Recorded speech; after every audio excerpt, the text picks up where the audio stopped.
અમદાવાદની અંદર ચોમાસાના પહેલા જ વરસાદે શહેરીજનોને હાલાકીને વધારી છે। ધોધમાર વરસાદને કારણે શહેરની અંદર અનેક વિસ્તારોમાં પાણી ભરાયા છે। ખાસ કરીને નિકોલ વિસ્તારની અંદર ઠેર ઠેર જળબંબાકારની સ્થિતિ સર્જાઈ હતી।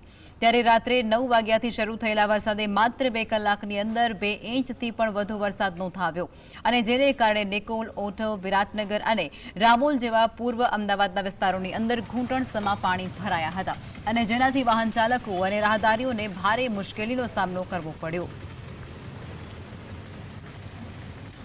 અમદાવાદ શહેરમાં હજુ તો ચોમાસાનો પ્રારંભ થયો છે, ત્યાં જ જે સમસ્યાઓ છે તે જોવા મળી રહી છે। વરસાદી જે પાણી છે તે પાણી ભરાવાની સમસ્યા સાથે જે રસ્તા છે તે રસ્તા ખરાબ થઈ ગયા છે, રસ્તામાં ખાડા પડી ગયા છે।